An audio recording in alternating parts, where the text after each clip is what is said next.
Hello everyone, I am Sunny, your physics teacher. Welcome back to my YouTube channel. Transverse wave के आज के इस lecture से हम इंटरफेरेंस को स्टार्ट करने जा रहे हैं। तो इंटरफेरेंस क्या होता है वो अभी थोड़ी देर में समझ में आएगा। सबसे पहले ये देखो, इंटरफेरेंस के दो टाइप हैं। जब दो वेव्स ट्रेवल करें इन सेम डायरेक्शन, एक तो वो टाइप है जो कि आज के इस लेक्चर में पढ़ेंगे हम। और एक सेकेंड टाइप है जब दो वेव्स अपोजिट डायरेक्शन में ट्रेवल करें, जैसे कि रस्सी के ऊपर, तो स्टैंडिंग वेव्स बनती हैं। वो नेक्स्ट लेक्चर में पढ़ेंगे, ठीक है। तो बेसिकली आज के इस लेक्चर में हम इंटरफेरेंस का कौन सा टाइप पढ़ेंगे जब दो वेव्स सेम डायरेक्शन में ट्रेवल करें, ठीक है, तो उनका इंटरफेरेंस होगा तो कैसे क्या होगा। और आज के इस लेक्चर में हम क्या पढ़ेंगे, interference of two waves travelling in same direction on string, उस केस को भी पढ़ेंगे। तो आज से हम एक नए टॉपिक को स्टार्ट करने जा रहे हैं, इंटरफेरेंस। तो सबसे पहले देखो, इंटरफेरेंस की डेफिनेशन क्या है। व्हेन टू और more than two waves having same frequency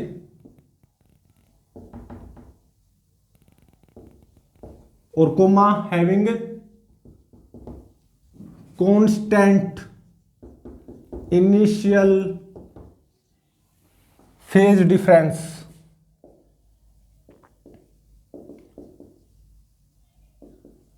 propagating in same medium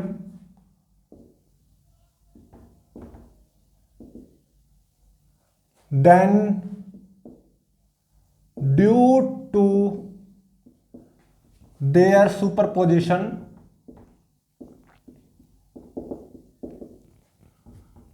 amplitude of particle varies place to place या position to position। और इंटरफेरेंस में क्या होता है, एनर्जी रीडिस्ट्रीब्यूट होती है in medium, energy redistribute in medium. तो इंटरफेरेंस में कोई एनर्जी क्रिएट नहीं होती, डिस्ट्रॉय नहीं होती, केवल एक अच्छे तरीके से रीडिस्ट्रीब्यूट हो जाती है, ठीक है।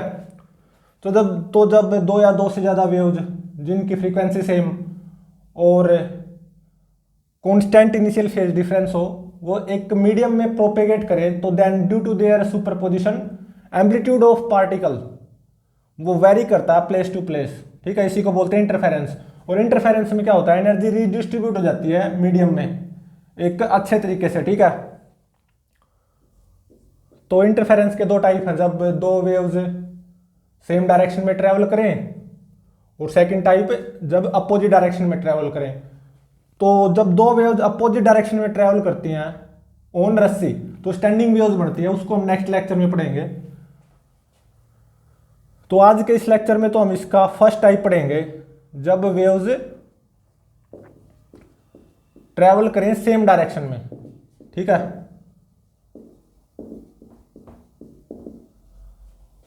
और इसको अच्छे से फील किसकी हेल्प से करेंगे हम, बेस्ट फीलिंग जो आएगी ना, वो आएगी with the help of sound waves, ठीक है।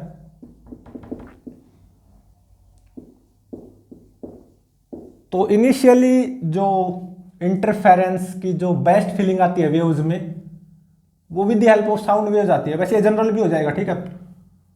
और जो इंटरफेरेंस जब वेव्स सेम डायरेक्शन में ट्रेवल करें, तो एक तो साउंड वेव्स में तो पढ़ेंगे ही पढ़ेंगे डीप में, लेकिन जब इनिशियली वेव्स में हमने इंटरफेरेंस को समझना हो, फील करना हो, और जब वेव्स सेम डायरेक्शन में ट्रेवल करें, तो बेस्ट फीलिंग आती है with the help of sound waves, ठीक है। वैसे जनरल भी हो जाएगा। तो देखो, मान लो एक सोर्स ये है, S1 sound source, S2 sound source ये है, ठीक है।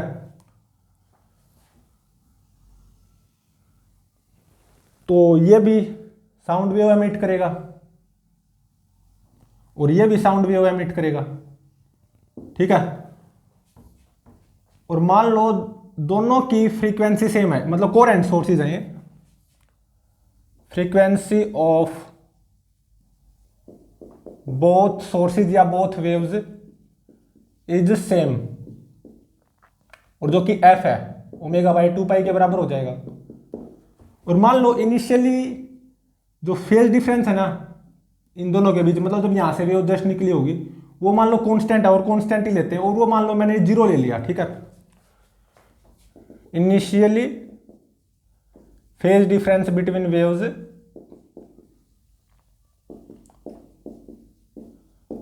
वो कांस्टेंट तो है ही, लेकिन वो कांस्टेंट मैंने जीरो ले लिया, ठीक है।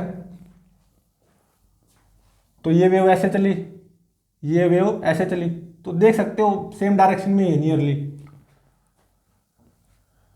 तो देखो इस वेव की वजह से इस पी पार्टिकल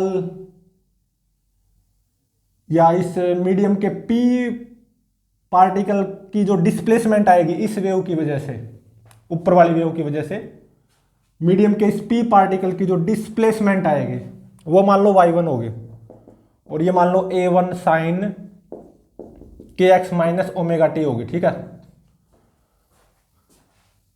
और मान लो ये जो S1p है ना ये x है, और S2p x plus delta x है, ठीक है। मतलब ये जो दो वेव्स इस p पॉइंट पे पहुंच रही हैं इनके बीच में पाथ डिफरेंस कितना आ गया, S2p minus S1p which is delta x, ठीक है। तो जब ये वेव इस p पॉइंट पे पहुंचेगी तो इस वेव की वजह से मीडियम के इस p पार्टिकल की जो डिस्प्लेसमेंट आएगी y2 वो कैसे लिखी जाएगी, a2 साइन के x की जगह क्या आ जाएगा, ये तो x है S1p, अब यहां पे x की जगह क्या आ जाएगा S2p, मतलब x प्लस डेल्टा x, ठीक है। तो x की जगह बस x plus delta x put कर दो यहां पे, और माइनस ओमेगा टी। तो केवल x की जगह पे x plus delta x put किया, यही ये क्या दिखा रहा है, यही चीज कि इन दोनों वेव्स के बीच में इनिशियल फेज डिफरेंस कांस्टेंट और वो भी जीरो, ठीक है। तो मीडियम के इस p पार्टिकल की जो नेट डिस्प्लेसमेंट आएगी due to superposition of these two waves at point p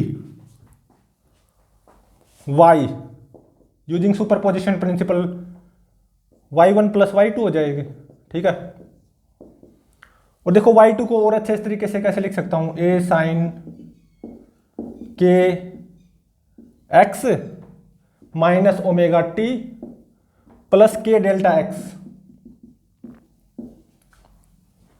और एक के डेल्टा x मान लो फाई है, ठीक है। तो y2 कितना होगा, a साइन के x minus omega T plus phi. तो ये जो दो वेव पहुंच रही है इस p पॉइंट पे, तो phase difference between these two waves reaching at p point वो क्या फाई, और वो बेसिकली किसकी वजह से आया होगा, इन दो वेव्स के बीच में पाथ डिफरेंस डेल्टा x की वजह से, ठीक है। तो फाई कितना, k डेल्टा x, और k क्या है यहां पे, propagation constant, wave propagation constant 2 pi by lambda, ठीक है। तो फाई कितना आ गया, 2 पाई बाय लैम्डा इंटू में डेल्टा x, ठीक है। तो मीडियम के इस पार्टिकल p की जो नेट डिस्प्लेसमेंट आएगी due to superposition of these two waves y1 plus y2 आ जाएगी यूजिंग सुपरपोजिशन प्रिंसिपल। तो एक तरह से a1 साइन के x minus omega T plus a2, ये क्या था, a2 था, ठीक है, a2 साइन के x minus omega T plus 5। तो a1 साइन के x minus omega T plus, यहां पे फॉर्मूला खोल दो, a2 साइन के x minus omega t into में कोस 5 प्लस a2 कोस k x minus omega t into में साइन फाई। ठीक है, तो अब देखो यहां पे और यहां पे साइन के एक्स माइनस ओमेगा टी को कॉमन ले लो। यहां पे और यहां पे साइन के x minus omega t common आ रहा है ना, तो वाई क्या हो जाएगा, साइन के x minus omega t into में ए one plus A two cos phi plus this cos k x minus omega t into में ए टू साइन फाई। ठीक है, तो अब देखो मैं यहां पे एक फॉर्मूला बनाना चाहता हूं, sine A cos B plus cos A sine B का। ठीक है, तो उसके लिए मैं क्या मानूंगा, let A one plus A two cos phi is equal to capital A cos theta. ठीक है, और ए टू साइन फाई को मानूंगा मैं कैपिटल ए साइन थीटा। ठीक है, तो देखो दोनों तरफ स्क्वायर कर दो और ऐड कर दो, तो ए यहां पे क्या आ जाएगा, दोनों इक्वेशन में दोनों तरफ स्क्वायर करोगे और फिर दोनों इक्वेशंस को ऐड करोगे, तो ये आ जाएगा A one square plus A two square plus two A one A two cos five, ये आएगा। ठीक है, और दिस बाय दिस, तो ए से ए कैंसिल हो जाएगा, तो टेन थीटा कितना आएगा, a two sine five by में ए वन प्लस ए टू कोस फाइव। ठीक है, मुझे तो यहां पे फॉर्मूला बनाना था sine A cos B plus cos A sine B, और वो बन भी जाएगा। तो y इज इक्वल टू, तो देखो साइन के x minus omega t into में इसको मैंने क्या मानना है, ए कोस थीटा, और ये कोस k x minus omega T इसको क्या मानना मैंने, ए साइन थीटा। तो सबसे पहले ए को कॉमन ले लो, ए कॉमन आ जाएगा ना, तो फिर ये क्या बनेगा, एक फॉर्मूला बन जाएगा साइन ए प्लस बी, तो साइन के x minus omega T plus theta, ये बन गया।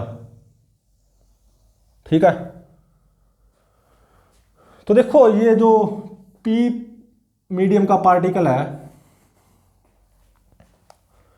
उसके मोशन की इक्वेशन ये आई है, एक्स कोई फिक्स हो गया for this medium particle P, x fix हो गया ना एक तरह से। ठीक है, और इस पी मीडियम के पार्टिकल की मोशन की इक्वेशन ये आई, तो ये तो सिंपल हार्मोनिक मोशन की इक्वेशन है, इसको समझें। ठीक है, तो ये जो मीडियम का पार्टिकल है ना पी, इसके मोशन की इक्वेशन ये आई, एक्स तो कोई पर्टिकुलर फिक्स हो गया फॉर पी मीडियम पार्टिकल, तो ये तो सिंपल हार्मोनिक मोशन की इक्वेशन आई। और ये जो मीडियम का particle P simple harmonic motion perform करेगा ना, उसका एम्पलीट्यूड ऑफ एसएचएम क्या होगा, कैपिटल ए, इतना। ठीक है, तो अब देखो जब मैं ऊपर जाऊं या नीचे आऊं, तो जो amplitude of SHM of medium particle है ना कैपिटल ए, वो चेंज होगा, क्योंकि पाथ डिफरेंस चेंज होगा, उसकी वजह से phase difference between two waves reaching at that point P,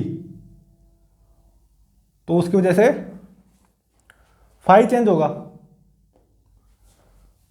मान लो ये पॉइंट पी यहां पे है,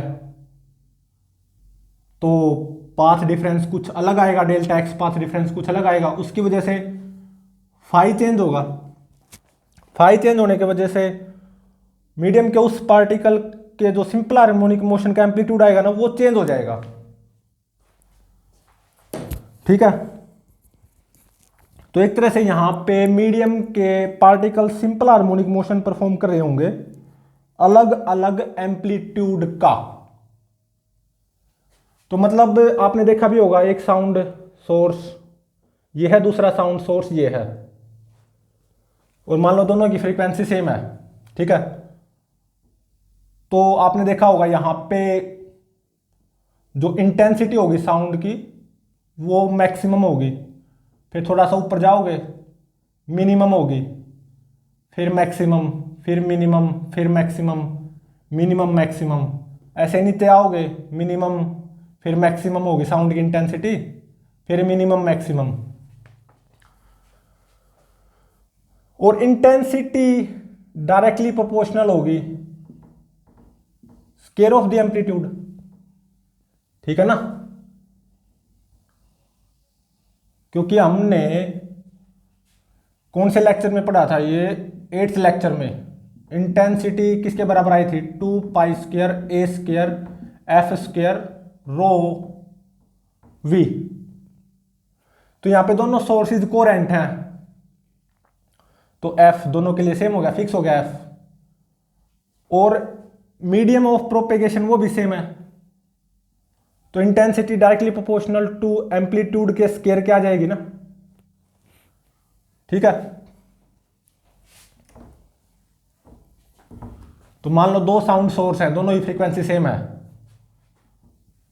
तो जब आप यहां पे खड़े होगे ना बिल्कुल इन दोनों के मिडल में यहां पे, तो पाथ डिफरेंस 0 आएगा, और जो साउंड की इंटेंसिटी आएगी ना वो मैक्सिमम आएगी, फिर थोड़ा सा ऊपर जाओगे फिर मिनिमम मिलेगी आपको, फिर maximum, minimum maximum, minimum maximum, ऐसे नीचे आओगे मिनिमम मैक्सिमम मिनिमम मैक्सिमम। यही तो इंटरफेरेंस है, एनर्जी रीडिस्ट्रीब्यूट हो रही है मीडियम में एक शानदार तरीके से, ठीक है। तो मतलब यहां पे जो इस मीडियम के पार्टिकल्स होंगे ना वो सिंपल हार्मोनिक मोशन परफॉर्म करेंगे, ठीक है। और जिनके सिंपल हार्मोनिक मोशन का एम्पलीट्यूड वो वेरी करेगा प्लेस टू प्लेस, ठीक है। क्योंकि amplitude of simple harmonic motion of that medium particle phi के ऊपर डिपेंड कर रहा है। फाई किसके ऊपर डिपेंड कर रहा है, path difference between two waves reaching at point P, ठीक है। तो यही इंटरफेरेंस है, एनर्जी रीडिस्ट्रीब्यूट होगी मीडियम में एक शानदार तरीके से, मतलब साउंड वेव की तरह, साउंड वेव्स की हेल्प से मान लो आपने इंटरफेरेंस को अच्छे से समझना है। तो मान लो दो साउंड सोर्स हैं सेम फ्रीक्वेंसी, तो आप यहाँ पे खड़े हो गए तो आपको मैक्सिमम इंटेंसिटी की आवाज़ सुनाई देगी, ठीक है। ऊपर जाओगे फिर मिनिमम हो जाएगी, फिर और ऊपर जाओगे मैक्सिमम, फिर मिनिमम मैक्सिमम मिनिमम, ऐसे नीचे आओगे मिनिमम इंटेंसिटी, फिर मैक्सिमम, फिर मिनिमम मैक्सिमम, ठीक है। ये सब किसके कारण हो रहा है, यहां पे जो मीडियम के पार्टिकल्स होंगे ना वो सिंपल हार्मोनिक मोशन परफॉर्म करेंगे ऑफ दिस एम्पलीट्यूड, और जो कि वेरी करेगा पोजीशन टू पोजीशन, क्योंकि फाई के ऊपर डिपेंड कर रहा है ना phase difference between two waves reaching at that point, और फाई किसके ऊपर डिपेंड कर रहा है, path difference between those two waves reaching at point P, ठीक है।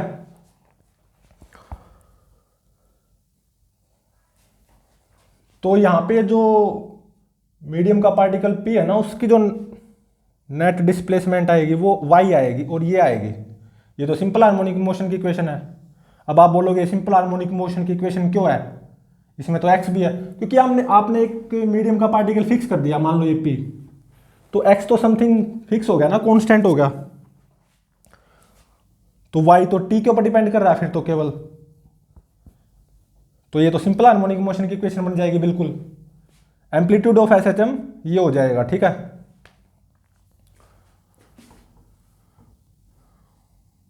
तो देखो y आ गया a इंटू में साइन के x minus omega T plus theta, और टेन थीटा आ गया a two sine five divided by a one plus A two cos five, ठीक है।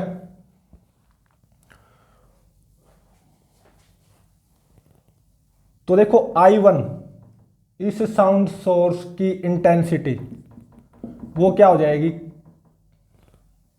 स्मॉल के A1 स्क्वायर, स्मॉल क्या है यहां पे, कांस्टेंट ऑफ प्रोपोर्शनलिटी, I2 इस साउंड सोर्स की इंटेंसिटी, स्मॉल के A2 स्क्वायर, ठीक है। और जो इस P पॉइंट पे इंटेंसिटी होगी I, वो क्या हो जाएगी, स्मॉल के इंटू में इस P पॉइंट पे एम्पलीट्यूड का स्क्वायर, मतलब कैपिटल A का स्क्वायर, ठीक है ना।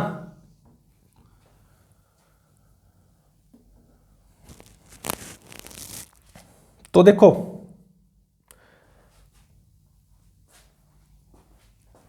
I क्या आया, स्मॉल के A स्क्वायर,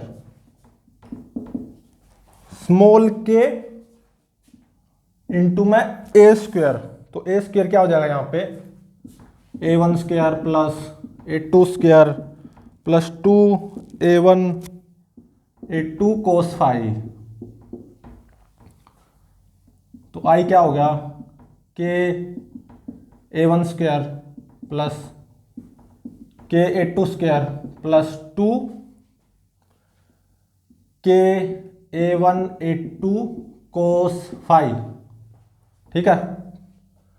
के A1 स्क्वायर क्या है, I1,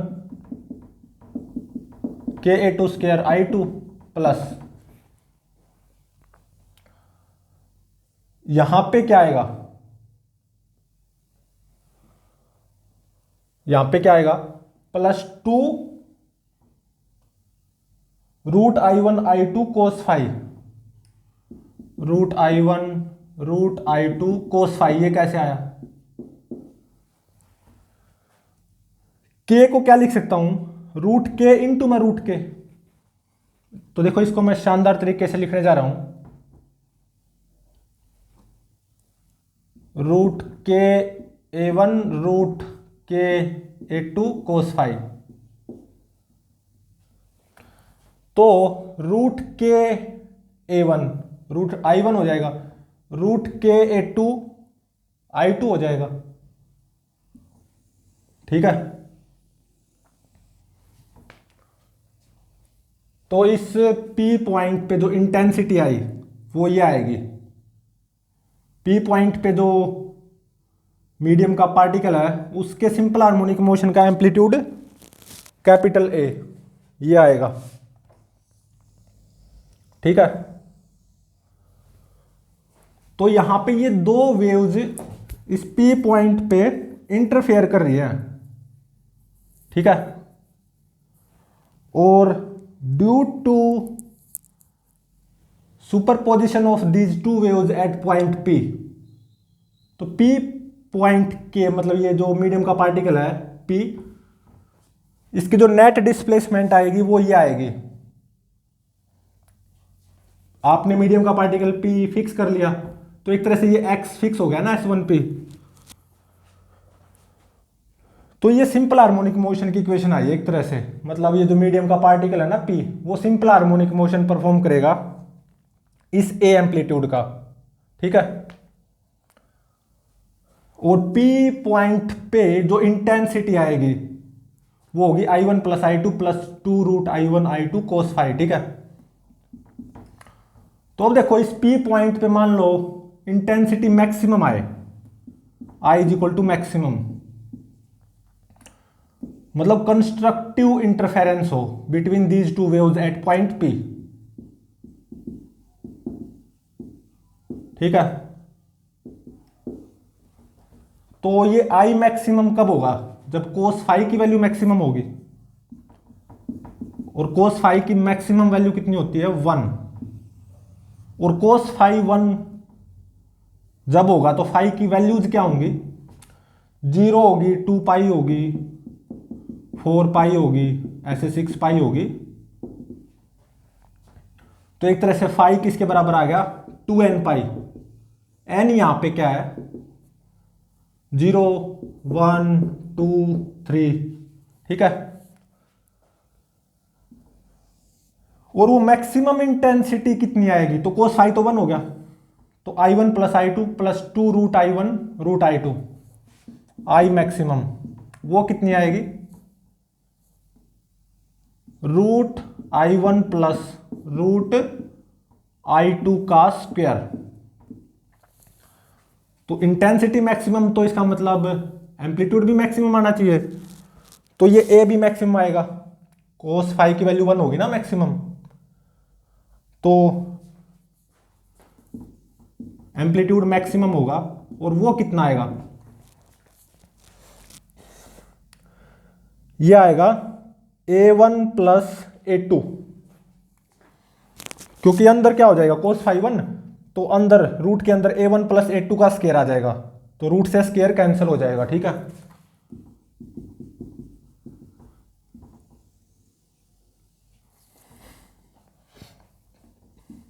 अब देखो सेकंड केस क्या बनता है, इस पी पॉइंट पे डिस्ट्रक्टिव इंटरफेरेंस हो, मतलब इंटेंसिटी मिनिमम हो, मतलब डिस्ट्रक्टिव इंटरफेरेंस हो इस पी पॉइंट पे, या इंटेंसिटी क्या हो मिनिमम।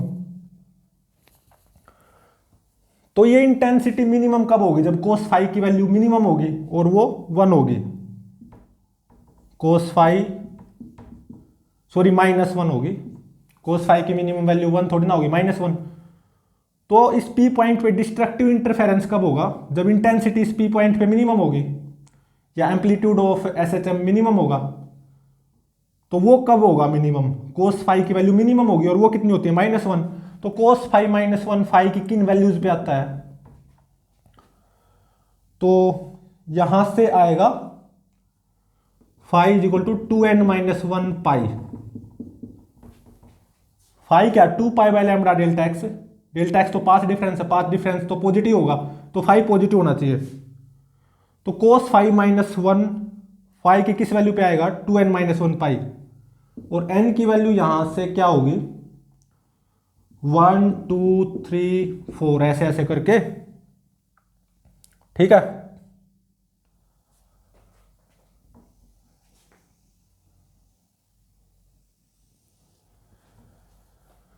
तो एम्पलीट्यूड मिनिमम होगा, इंटेंसिटी मिनिमम, मतलब डिस्ट्रक्टिव इंटरफेरेंस है ना ये, पी पॉइंट पे इंटेंसिटी मिनिमम मतलब डिस्ट्रक्टिव इंटरफेरेंस है, मतलब डिस्ट्रक्टिवली दोनों वेव्स पी पॉइंट पे इंटरफेयर कर रही है, मतलब इंटेंसिटी मिनिमम। और वो कब होगी, जब फाई की वैल्यू सॉरी कोस फाई की वैल्यू मिनिमम होगी और वो -1 होती है। और कोस फाई -1 फाई की किन वैल्यूज पे आएगा 2n-1 pi, where n is equal to 1 2 3 4 et cetera आगे भी। ठीक है, तो वो मिनिमम इंटेंसिटी आई मिनिमम वो कितनी आएगी, कोस फाई कितनी है, बस -1 पुट कर दो यहां पे, तो ये आएगी √I1 माइनस √I2 का स्क्वायर। तो इंटेंसिटी मिनिमम होगी पी पॉइंट, मतलब डिस्ट्रक्टिव इंटरफेरेंस की बात कर रहा हूं मैं। तो एम्पलीट्यूड ऑफ एसएचएम वो भी मिनिमम होएगा, ए भी मिनिमम होगा, और ये कितना आएगा कोस फाई की जगह -1 पुट कर दो, तो ये आएगा रूट के अंदर तो क्या हो जाएगा A1 माइनस A2 का होल स्क्वायर, स्क्वायर से रूट कैंसिल हो जाएगा, तो ये आ जाएगा A1 माइनस A2।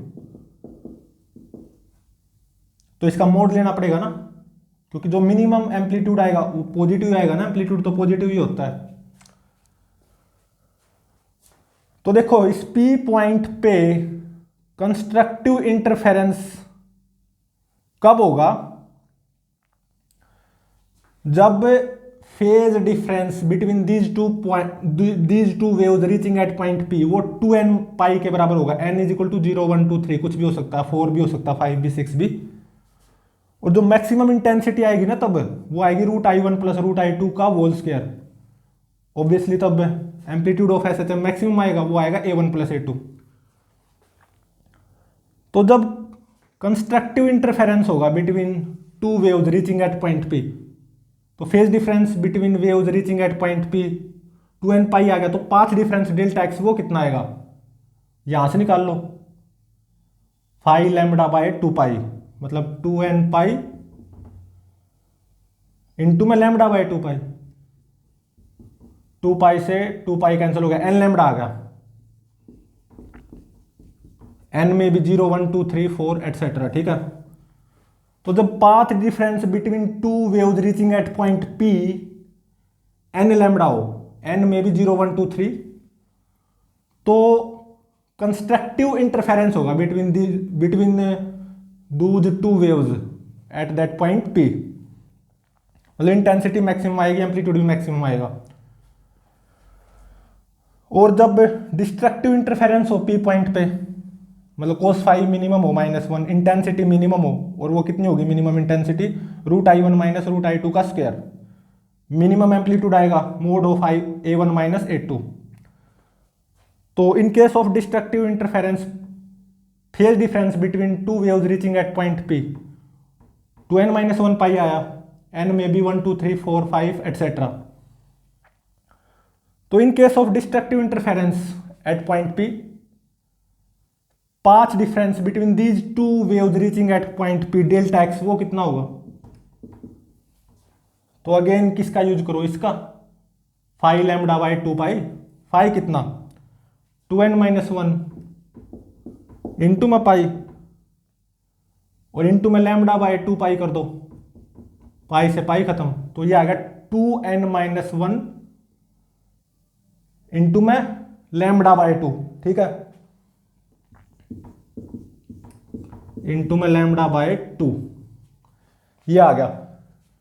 तो ये था इंटरफेरेंस जब वेव सेम डायरेक्शन में ट्रेवल करें, ठीक है।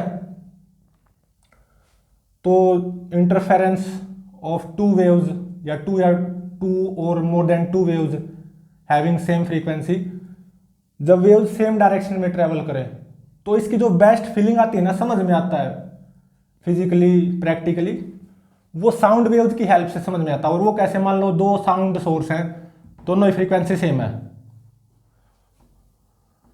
तो जब आप यहाँ पे खड़े होगे ना, तो इंटेंसिटी, साउंड वेव की इंटेंसिटी मैक्सिमम सुनाई देगी, ऊपर जाओगे मिनिमम हो जाएगी, और ऊपर जाओगे फिर मैक्सिमम, फिर मिनिमम, फिर मैक्सिमम, मिनिमम मैक्सिमम, ऐसे नीचे आओगे मिनिमम मैक्सिमम मिनिमम मैक्सिमम। ये इंटरफेरेंस ही है एक तरह से, ठीक है। तो एक तरह से position to position, place to place, जो एम्पलीट्यूड ऑफ पार्टिकल है ना, मीडियम पार्टिकल, वो वेरी करेगा। उसी के कारण तो इंटेंसिटी एक बहुत गजब तरीके से वेरी करेगी। यहाँ पे maximum minimum maximum minimum maximum, ऐसे नीचे मिनिमम मैक्सिमम मिनिमम मैक्सिमम, ठीक है। और कंस्ट्रक्टिव इंटरफेरेंस कब होगा, जब इंटेंसिटी मैक्सिमम होगी, मतलब कोस फाई की वैल्यू मैक्सिमम 1, फाई की value 2n pi, path difference n lambda, and that maximum intensity √I1 plus √I2 square, और एम्पलीट्यूड की maximum value A1 plus A2। और डिस्ट्रक्टिव इंटरफेरेंस कब होगा, जब इंटेंसिटी मिनिमम होगी, मतलब कोस फाई की वैल्यू मिनिमम होनी चाहिए, ऑब्वियसली -1, तो phase difference 2n-1 pi, path difference 2n-1 into में लैम्बडा बाई 2, लैम्बडा क्या है, वेवलेंथ, ठीक है, वेव की। और that minimum intensity will be √I1 minus √I2 का whole square, and minimum amplitude will be mod of A1 minus A2, ठीक है। तो अब हम क्या पढ़ेंगे, interference of two waves travelling in same direction on string, ठीक है।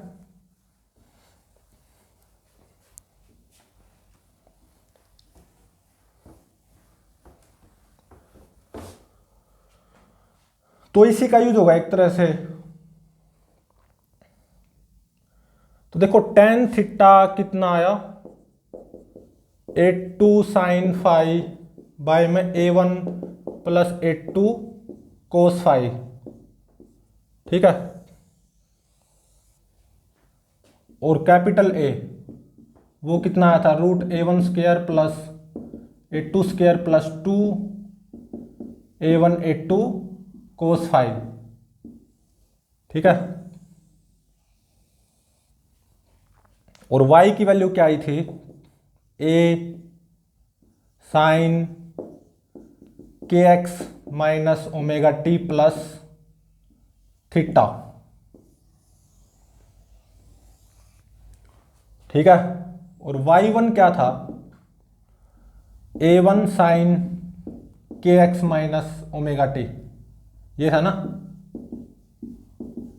y2 a2 साइन के x minus omega T plus 5, यही था। ठीक है।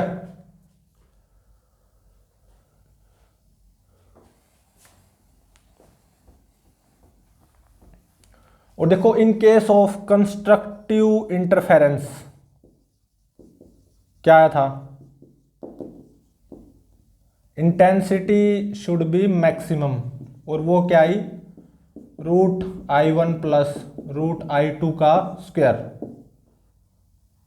ठीक है। और पाथ डिफरेंस कितना आया, n lambda, phase difference 2n पाई, n में भी 0 1 2 3, एम्पलीट्यूड ऑब्वियसली मैक्सिमम, और वो कितना आया, a1 प्लस a2। ठीक है। इन case of destructive interference intensity will be minimum, और वो कितनी आई, root I1 minus root I2 का होल स्क्वायर, इतनी तो आई। और एम्पलीट्यूड की मिनिमम वैल्यू ये आई मोड a1 माइनस a2। ठीक है। फाई 2n माइनस 1 इंटू में पाई, और delta X path difference 2n minus 1 lambda by 2, n में भी 1 2 3 4 एटसेट्रा। ठीक है।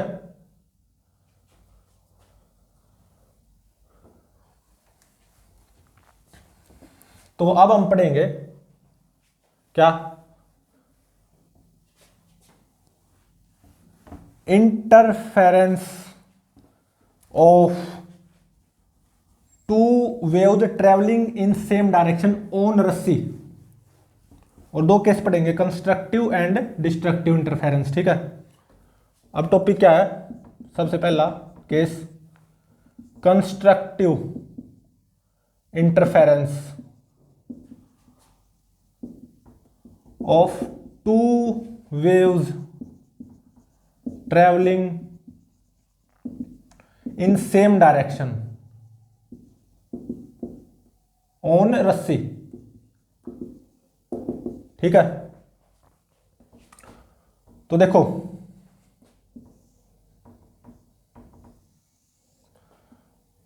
मान लो ये रस्सी है। ठीक है। t इज इक्वल टू 0 पे स्नैपशॉट कुछ ऐसा है। ठीक है। ये t इज इक्वल टू 0 पे स्नैपशॉट है रस्सी का या उसे ट्रेवलिंग वेव का। ठीक है। और मान लो ये वेव इस डायरेक्शन में ट्रेवल कर रही है विद वेलोसिटी v। ठीक है। And that is equal to omega by के।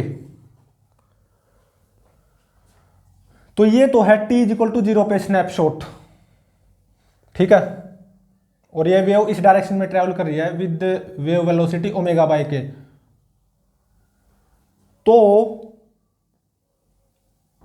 y1 की वैल्यू, मतलब एक तरह से इस वेव की इक्वेशन, वो क्या आएगी, ये तो हम लेक्चर नंबर 5 में पढ़ चुके हैं बिल्कुल डीप में। मान लो एम्पलीट्यूड क्या है, a1। ठीक है। तो क्या आएगी, ये लेक्चर नंबर 5 में इसको खूब कर चुके हैं, जेई एडवांस लेवल के numerical. t is equal to 0 पे स्नैपशॉट गिवन है और ये वेव इस डायरेक्शन में ट्रैवल कर रही है with wave velocity v and that is equal to omega by के।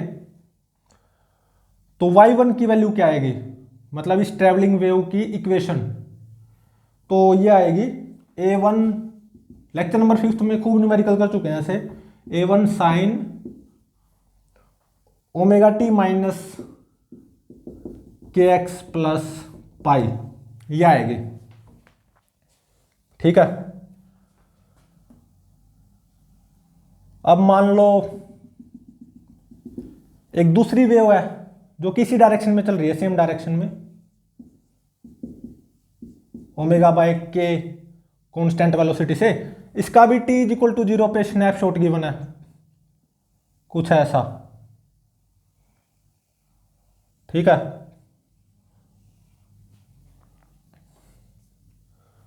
t इज इक्वल टू 0 पे स्नैपशॉट गिवन है, इसका एम्पलीट्यूड है 8.2। तो इस ट्रेवलिंग वेव के मोशन की इक्वेशन y2 वो क्या आ जाएगी, अगेन यही आ जाएगी ना, एक a1 की जगह a2 हो जाएगा बस, और क्या हुआ। इसको हम लेक्चर नंबर 5 में पढ़ चुके हैं, ऐसे ऐसे जे एडवांस लेवल के न्यूमेरिकल, किसी इंस्टेंट पे स्नैपशॉट गिवन होता है और वेव के मोशन की डायरेक्शन गिवन होती है, तो उस वेव मोशन की जनरल इक्वेशन बताओ, तो ये हम कर चुके हैं। तो ये क्या आ जाएगी, 8 साइन ओमेगा टी माइनस के एक्स प्लस पाई, ठीक है। दोनों वेव्स की फ्रीक्वेंसी सेम है, ओमेगा सेम है ना, तो यहां पे ये इंटरफेयर हो रही है, ठीक है। तो ये पता लगाना कि क्या यहां पे कंस्ट्रक्टिव इंटरफेरेंस होगा या डिस्ट्रक्टिव, वैसे लिख दिया मैंने कंस्ट्रक्टिव इंटरफेरेंस होगा, लेकिन कैसे पता चलेगा। तो देखो ये φ1 हो गया, ये φ2 हो गया, φ1 और φ2 सेम है, तो जो फेज डिफरेंस आएगा फाई वो कितना आया, 0, φ1 माइनस φ2 0, ठीक है। तो जब फेज डिफरेंस 2n पाई हो, n में भी 0 1 2 3, जैसे n 0 हो गया तो फेज डिफरेंस कितना हो गया 0, तो यहां पे इन दोनों के बीच में कंस्ट्रक्टिव इंटरफेरेंस आएगा। मतलब देखो क्रस्ट के ऊपर क्रस्ट पड़ रही है, ट्रफ के ऊपर ट्रफ, क्रस्ट के ऊपर क्रस्ट, ट्रफ के ऊपर ट्रफ, तो ये दोनों वेव्स कंस्ट्रक्टिवली इंटरफेयर करेंगी, ठीक है। तो t इज इक्वल टू 0 पे जो रिजल्टेंट वेव का जो स्नैपशॉट आएगा वो कुछ ऐसा आएगा, समझ रहे हो ना।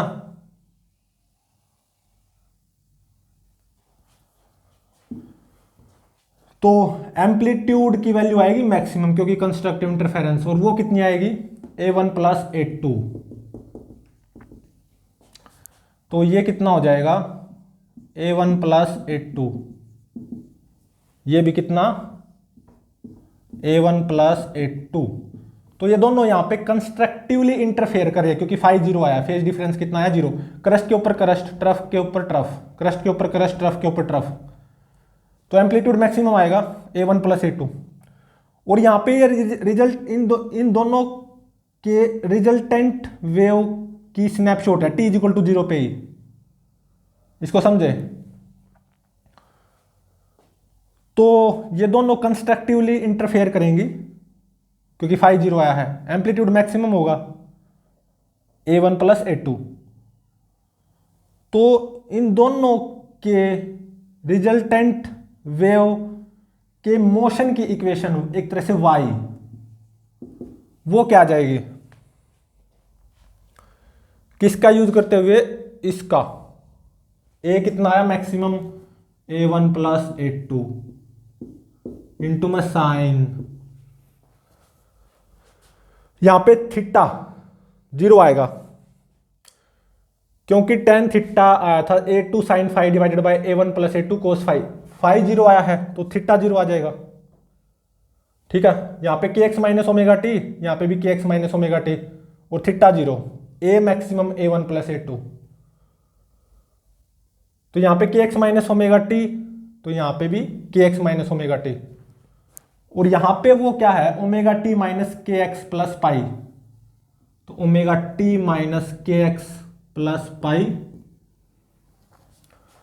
प्लस थीटा, वो यहां पे 0, ठीक है। तो ये दोनों वेव्स कंस्ट्रक्टिवली इंटरफेयर करेंगी, और इन दोनों वेव्स की जो रिजल्टेंट वेव आएगी ना, t इज इक्वल टू 0 पे रिजल्टेंट वेव का स्नैपशॉट कुछ ऐसा होगा। इस वेव की इक्वेशन ये है, इस वेव की इक्वेशन ये है, और दोनों कंस्ट्रक्टिवली इंटरफेयर करेंगे, तो इन दोनों वेव्स के रिजल्टेंट वेव की जो इक्वेशन आएगी ना वो आएगी a1 plus a2 sine omega T minus के एक्स प्लस पाई। ठीक है,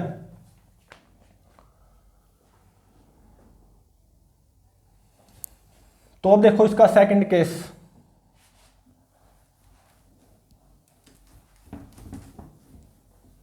जब डिस्ट्रक्टिव इंटरफेरेंस हो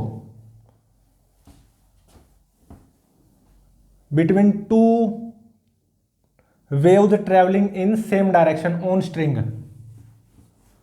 ठीक है,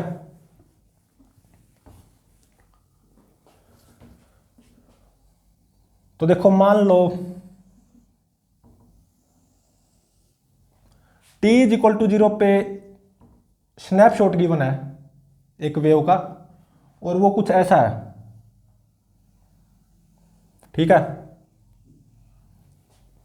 t इज इक्वल टू 0 पे स्नैपशॉट, एम्पलीट्यूड a1, और मान लो ये वेव ट्रेवलिंग वेव है और ये रस्सी की हालत है t इज इक्वल टू 0 पे, मतलब ये स्नैपशॉट है, और मान लो ये इस डायरेक्शन में ये वेव कांस्टेंट स्पीड से चल रही है v, जो कि ओमेगा बाई के बराबर हो जाएगा। ठीक है, तो ये t इज इक्वल टू 0 पे कुछ हालत ऐसी है स्नैपशॉट, तो इस ट्रैवलिंग वेव की जो इक्वेशन आएगी y1 वो किसके बराबर आ जाएगी। अगेन फिफ्थ लेक्चर में खूब प्रॉब्लम्स को सोल्व कर चुके हैं, उसी की हेल्प से y1 कितना आ जाएगा, a1 sine omega T minus के एक्स प्लस पाई, इतना आ जाएगा। ठीक है, तो अब देखो एक दूसरी वेव मान लो जो कि सेम डायरेक्शन में ट्रैवल करेगी with same velocity omega by के, लेकिन t इज इक्वल टू 0 पे जो इसका स्नैपशॉट है ना, उस इसका snapshot t is equal to 0 पे कुछ ऐसा ही बना है। ठीक है,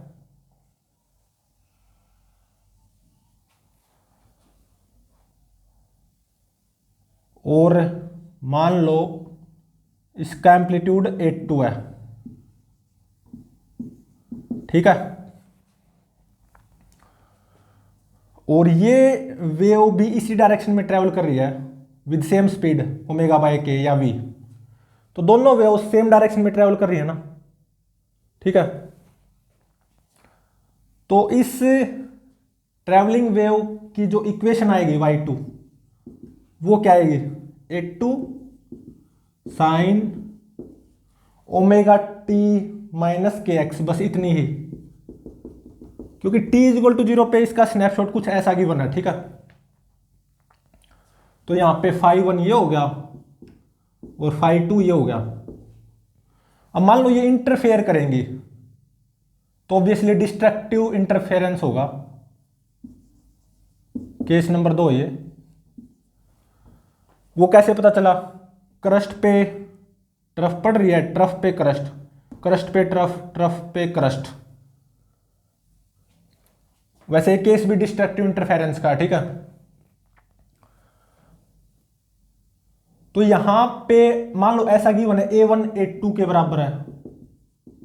ठीक है, और देखो यहां पे φ1 माइनस φ2 वो किसके बराबर आएगा,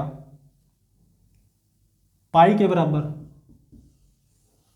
और ये दोनों इंटरफेयर कर रही है। अब ऑब्वियसली पता भी चल रहा है डिस्ट्रक्टिव इंटरफेरेंस होगा। वो कैसे पता चला डिस्ट्रक्टिव इंटरफेरेंस होगा, क्योंकि जो फाई की वैल्यू आई है ना, फेज डिफरेंस φ1 माइनस φ2 वो पाई आया है, और ये पाई किस में मिलेगा आपको, डिस्ट्रक्टिव इंटरफेरेंस में। जब आप n को 1 पुट करोगे, 2 एकम 2 माइनस 1, 1 पाई मतलब पाई, तो पक्का डिस्ट्रक्टिव इंटरफेरेंस होगा।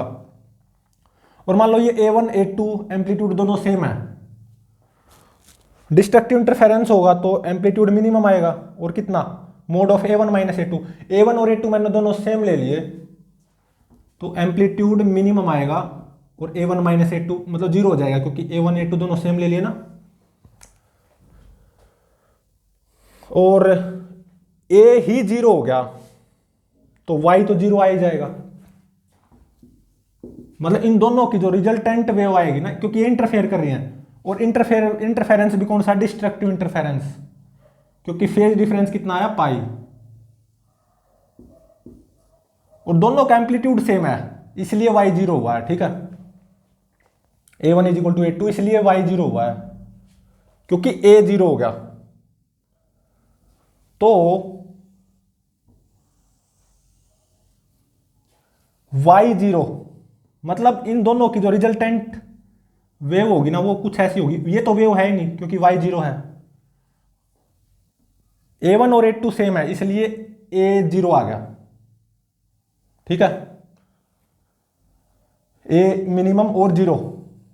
डिस्ट्रक्टिव इंटरफेरेंस ये कैसे पता चला, क्योंकि फेज डिफरेंस पाई आया है। पाई किस केस में होता है, डिस्ट्रक्टिव इंटरफेरेंस, जब यहां पे n को 1 पुट करोगे तो amplitude will be minimum and that is equal to mod A1 minus A2। A1 और A2 दोनों सेम ले लिए मैंने, वो जो मिनिमम एम्पलीट्यूड आएगा वो जीरो हो जाएगा, तो A ही जीरो हो गया, मिनिमम और जीरो, तो Y तो जीरो आ जाएगा। तो इन दोनों की जो रिजल्टेंट वेव बनेगी ना, वो ये बनेगी, रस्सी बिल्कुल स्ट्रेट, मतलब ये दोनों डिस्ट्रक्टिवली इंटरफेयर करेंगे। A1 is equal to A2, करस्ट पे टर्फ पड़ रही है, तो इसका और इसका रिजल्टेंट जीरो हो गया ना, प्लस A1 माइनस A1, ऐसे ही यहाँ पे माइनस A1 प्लस A1, तो रस्सी तो स्ट्रेट आनी ही थी। ठीक है, तो ये हो गया destructive interference of two waves travelling in same direction on रस्सी। तो ये दोनों डिस्ट्रक्टिवली इंटरफेयर कर रही हैं यहाँ पे, और A1 और A2 सेम है, इसलिए रस्सी आप बिल्कुल सीधी मिलेगी आपको, बिल्कुल सीधी। ठीक है, तो ये था second case, destructive interference of two waves travelling in same direction on रस्सी। ठीक है,